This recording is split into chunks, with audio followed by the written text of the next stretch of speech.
Hey all, நான் voice over போட்டு பல மாதம் ஆகுதுன்னு இனிமேலாச்சும் ஒழுங்காக வாய்ஸ் ஓவர் போட்டு வீடியோ போட்டு ட்ரை பண்ணுறது. தீபாவளி அப்போ எடுத்த விலாக் தான் இப்போ நீங்கள் பார்த்துட்டு இருக்கிறா. எங்கள் அண்ணன் அவங்க 2 பேர் தான் எங்களுக்கு ஸ்பெஷலாக கேரக்டரில் பண்ணி தரேன்னு பண்ணிட்டு இருந்தாங்க. எப்படி எங்கள் அண்ணன் சொன்ன தத்துவம் வர மாதிரி இருந்துச்சா என்ன? அப்படியே சொன்ன போட்டுட்டு கேரக்டரில் பண்ண ஸ்டார்ட் பண்ணிட்டோம். இந்த வீடியோவை பார்த்தாலே எப்படி கேரக்டரில் பண்ணணும்னு அப்படியே உங்களுக்கு தெரிஞ்சிடும். எல்லா ஸ்டெப்புமே வரிசையாக போட்டிருக்கேன், பார்த்துக்கோங்க.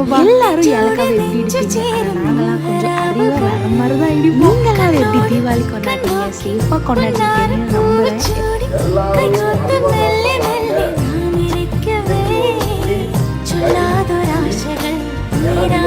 என்னோட ஃபாலோவர்ஸ் எல்லாருக்கும் தீபாவளி விஷஸ் ரொம்ப லேட்டாக சொல்கிறேன்னு எனக்கே தெரியுதுப்பா. பேஜை ஃபாலோ பண்ண